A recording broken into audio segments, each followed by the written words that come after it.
Stand up. चलो बताओ गुरुजी। हाँ। एक प्लांटेशन में हाँ। 100 फलदार वृक्ष लगा रहे हैं। लगा रहे हैं। हमें 4 पेड़ काटे कितना बची? तो तेहा बतावे कि मैं बताऊं? तोरा पता नहीं है गुरुजी? मैं बताऊं कर। मैं बताऊं।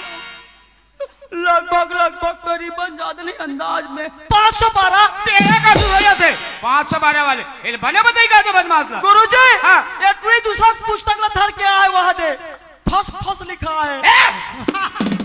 फस वाले वहां दे बड़े अक्षर में फस। 5 दिन आसपास लिखा थे फस कहा थे। भागो दादा चलो बेटा बताओ।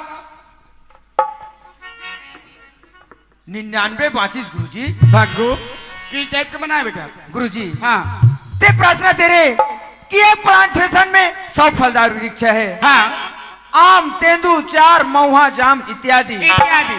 अब